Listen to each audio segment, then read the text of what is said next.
I'm going to analyze and discuss opinion from the Hindu, focusing on an article that was published today. And This article was published in the Hindu titled Higher Engagement, Better Learning. This article is being written by Urmila, and it is being published by Hindu, right? This is good for exams. You can follow simple steps while reading and understanding the main idea of the article. So the first thing is read the article carefully to grasp the main argument or thesis presented by Urmila regarding the correlation between engagement and learning. Second is that for any article, you must identify supporting points. Look for supporting points, evidences, examples were written by author to bolster their argument. Then you must evaluate, the argument, and then you must keep writing. Now, in order to understand this article, we have to first find out what this article is about, and what has the writer written in it, right?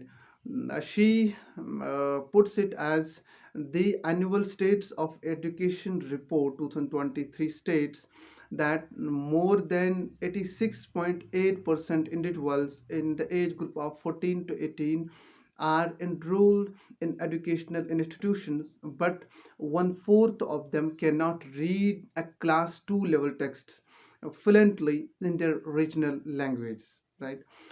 So this is written in the article, and she starts with this all. Uh, Now let's understand more from this article. Uh, the article delves into the persistent challenges India faces in the educational sector, right? And this deficiency reflects a broader issue with the Indian education system, where enrollment numbers may appear promising, but actual learning, outcomes remains inadequate. This piece emphasizes the crucial role Pratham's annual survey, in raising awareness about the learning crisis in India, educational crisis. This survey, have shed light on the reality among the students, despite being in school, failed to acquire the basic reading and comprehension skills. However, despite the increased attention brought by these surveys, tangible improvements, learning outcomes on the ground have been minimal. Uh, Now let's understand, what this Pratham's annual states report 2023 mentions, right? Uh, Pratham is basically, an NGO, and it's a non-government organization, and uh, yearly, they do surveys, they conduct surveys across India to sort of to understand and evaluate the education system in India. And then, the most important thing is that this annual stats of educational report 2023, it was conducted by ASER, which mentions that nearly 43% of children in the 14 to 18 age group cannot read sentences in English, while among their rural counterparts, 25% struggle to read a class 2 level text in their respective original languages. Now, this is the ASER 2023 report that was conducted, as I mentioned, by NGO Pratham since 2005.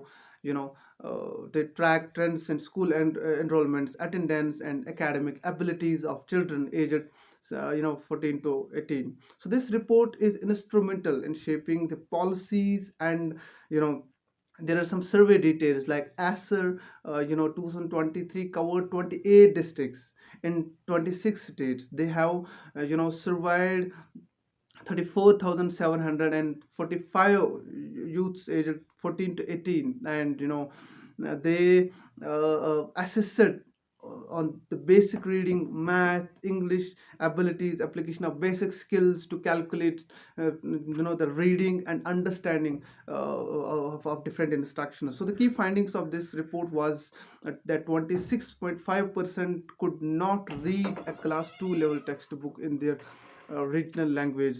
Number second is 42% cannot read sentences in English.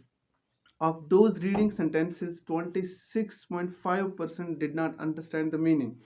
And for mathematics, this report says 56% could not solve a simple 3 digit by 1 digit division problem, and 45% demonstrated basic arithmetic proficiency. And this also mentions that 85% could measure length use scale when starting from 0 centimeter.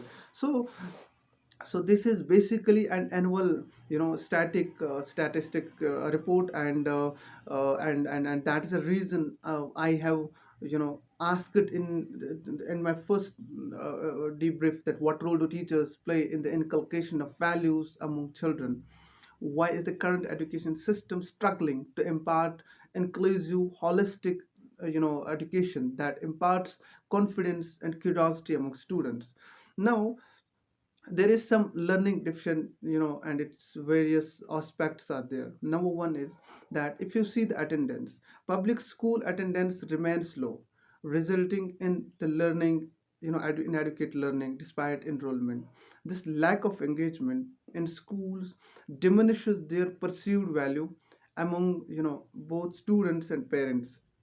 Government school teachers often attribute post school performance to absenteeism, where low attendance reduces teacher motivation to improve engagement, further discouraging student attendance.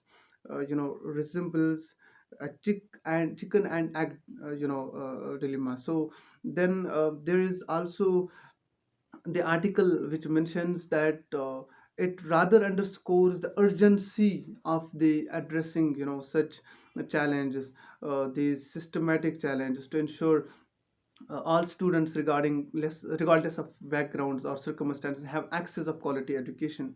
It calls for concerted reports and efforts from policymakers, educators, and stakeholders to implement effective strategies that prioritize not only enrollment but also meaningful learning experiences for every children. Now the thing is, the question is, what are the issues teaching practices in Indian classrooms? The first thing is that unidirectional communication, that there is only one way communication, as this article also mentions, where you go through this. Many Indian classrooms lack effective student engagement, leading to reduced motivation and learning outcomes. So, teaching predominantly involves one-way communication with minimal interaction, from students. Number second is there should be emphasis. There is an emphasis on rote learning. This is a problem, right? So there is a pervasive culture of rote memorization rather than understanding concepts, which hampers the development of the critical thinking is among students. Third is teacher centric approach. Teaching methods often revolve around catering to a select few students, typically those seated in the front rows, neglecting the needs of the others in the classroom, right? And then students are frequently engaged in passive learning activities such as copying from and responding in unison, resulting in limited cognitive engagement and active participation, right? And then, as I mentioned, attendance, low attendance is also a problem. There's a low student attendance that contribute to teacher demotivation.